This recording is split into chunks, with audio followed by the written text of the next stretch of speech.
Ni nyumbani kwa marehemu aliyekuwa katibu mkuu wa Jumuiya ya Afrika Mashariki Jumaa Mwapachu. Marehemu Jumaa Mwapachu, licha ya kuwa katibu mkuu wa Jumuiya ya Afrika Mashariki, alikuwa pia ni kada wa Chama cha Mapinduzi, ambapo anatarajiwa kwenda kupumzishwa katika nyumba yake ya milele katika makaburi ya Pande jijini Tanga.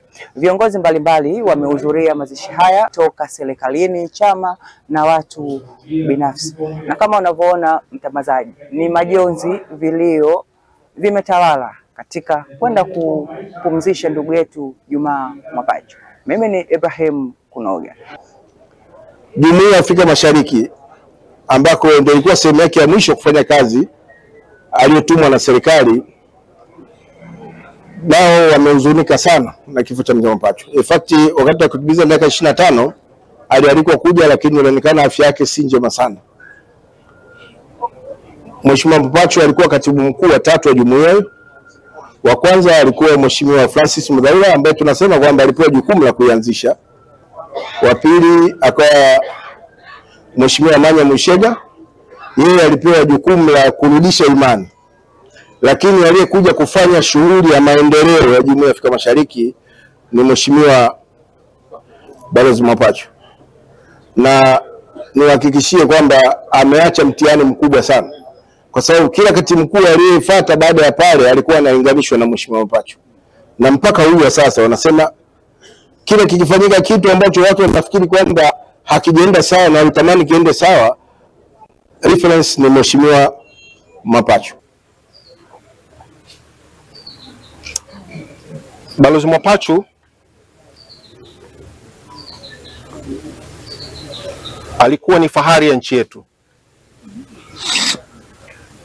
Kama tunachagua Mtanzania na kumpeleka mahala nje ya Tanzania kwa nia ya sisi kupata sifa kama ni nchi bora yenye watu bora, basi Mzee Mwapachu alikuwa ni chaguo sahihi wakati wote.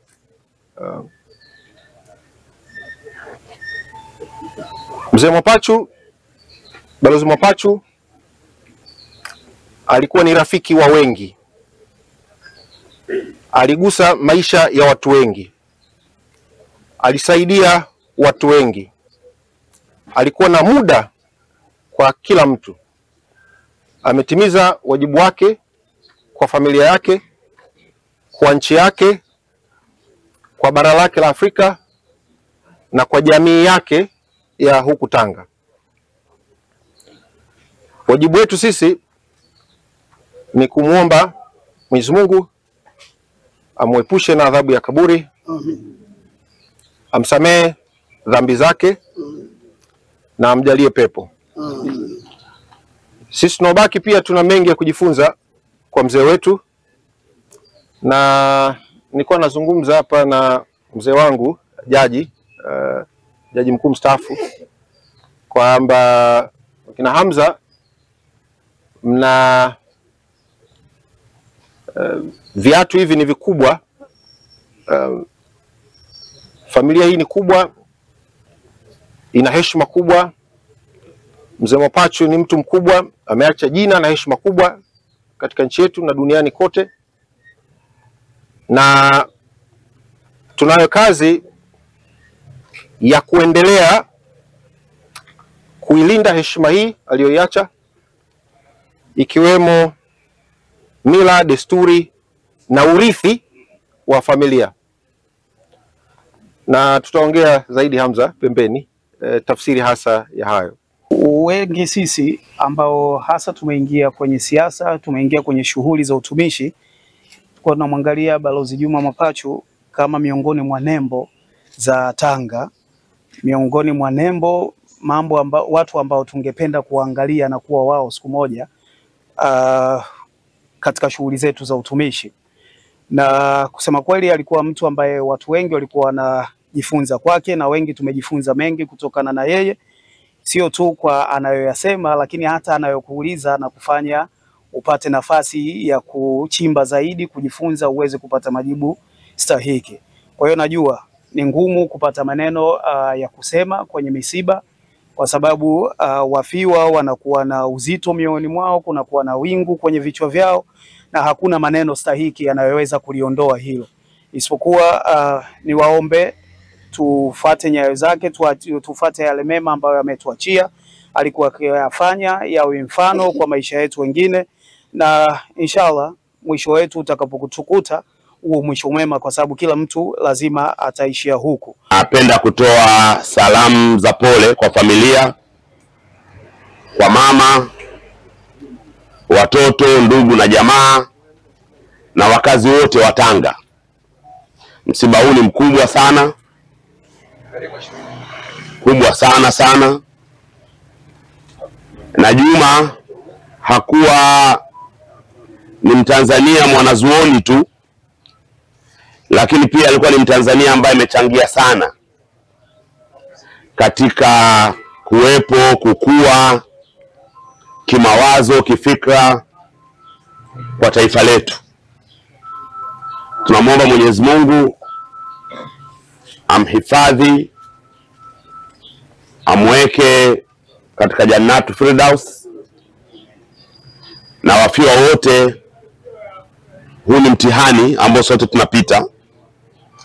Mwenyezi Mungu awape moyo wa subra kipindi hiki kigumu sana, na sote tuko pamoja, tutaombelezana. Na kwa wakazi wa Tanga, poleni sana kwa kupoteza mwana Tanga kindakindaki. Nawashukuruni sana, asanteni sana. Lakini tu nifikishe salamu za Mheshimiwa Rais wetu Mama Samia Suluhu Hassan. Msiba huu umemgusa sana, kwa namfahamu marehemu katika maeneo mbalimbali ya kazi alizofanya katika uwakilishi wake katika nchi mbalimbali ikiwemo Faransa, India, lakini kama katibu wa Jumuiya ya Afrika Mashariki, lakini amekuwa katika kamati mbalimbali na bodi mbalimbali, na hekima zake na karama zake katika vitabu mbalimbali amesaidia kuacha elimu kubwa ambapo vizazi na vizazi vitaendelea kujua mambo mengi ikiwemo harakati za uhuru, kwani wazee kina Mapachu walikuwa na mchango mkubwa sana katika ukombozi wa nchi yetu na katika kupatikana kwa uhuru. Kwa hivyo ni kizazi cha vijana ambao wamezaliwa katika nyumba ambayo ilikuwa inafanya kazi kwa karibu sana na baba wa taifa Mwalimu Julius Kambarage Nyerere. Sisi kama Tanga tumepata heshima kubwa ya kuwa na kijana ambaye kwa kweli, na niseme tu vijana, ukianzia na kaka mkubwa Bakari Mwapachu, amekuwa na mchango mkubwa sana. Amekuwa mbunge, lakini waziri wetu katika wizara mbalimbali ikiwemo katiba, lakini wizara ya mambo ya ndani. Na mimi nimfahamu nikiwa bungeni, tumekuwa wote bungeni zaidi ya miaka 10, lakini tumeona maendeleo makubwa aliyofanya akiwa mbunge hapa Tanga, na hata wabunge wengine wa kinaume wanafuata nyayo hizo za Mheshimiwa kaka Bakari Mapachu. Kwa leo hii sisi tunaendelea kumwombea dua. Wakina mama wameshaomba dua, wamemwombea marhum, na tunazidi kumwombea mchango wake mkubwa aliofanya katika nchi hii na nchi mbalimbali, lakini katika mali zake kubwa na ndogo alizozifanya, Mwenyezi Mungu azikubalie na azifanye nzito, ampe kauli thabiti na aweze kupata kitabu chake katika mkono wa kulia, lakini amjalie kaburi lake liwe katika mabustani ya peponi, na amjalie nuru na muongoze katika kila hatua, na amjalie maghfira na mkubalie apate pepo yake Firdaus. Sote tunasema inna lillahi wa inna ilaihi rajiun. Tunashukuru sana. Kwanza binafsi wananchi wa mkoa wa Tanga, lakini hususan wa Tanzania, tumepata pigo kubwa kuondokewa na mtu ambaye binafsi ametumia muda wake mwingi kuwaunganisha Watanzania. Lakini jambo kubwa ambalo atakumbukwa marehemu Balozi Juma Mwapachu ni jambo la kutafuta fursa za maendeleo kwa ajili ya wananchi wa Tanzania. Na sisi Tanga ni wanufaika wakubwa. Tunapomuona mtu ambaye aliwahi kuwa katibu mkuu, tunaona kuna fursa ambazo alikuwa nazo mikononi mwake kutoka kwa wadau wa maendeleo kutoka nchi za nje. Lakini pia miongoni mwa wazee ambao walikuwa ni watumishi lakini ni watulivu ambao hawajawahi kuteteleka katika utumishi wao, kiongozi huyu kwa kweli hakika ameacha pengo kubwa sana, kwa sababu alikuwa akiwaunganisha Watanzania pamoja. Hajawahi kushiriki eneo lolote linalohusiana na mifarakano, na ukiangalia utumishi wake unaonyesha kwa namna ambavyo alithamini sana rasilimali za nyumbani. Na leo hii tunakwenda kupumzisha, lakini tukiwa tuna huzuni kubwa. Lakini huzuni yetu sasa inatakikana iende kule ambako Mwenyezi Mungu anaelekeza. Tukumbuke yale mazuri yake, alafu tuzidishe kumwombea, lakini pia tutafute kwa namna gani mimi na wewe tuna uwezo wa kuwa miongoni mwa watu ambao tuna uwezo wa kuacha alama njema katika taifa la Tanzania. Ili kuwa mwanafamilia bora wa Global TV, usisahau kusubscribe, like, kushare na kucomment. Baada ya kusubscribe, bonyeza alama ya kengele ili kupata taarifa kwa kila video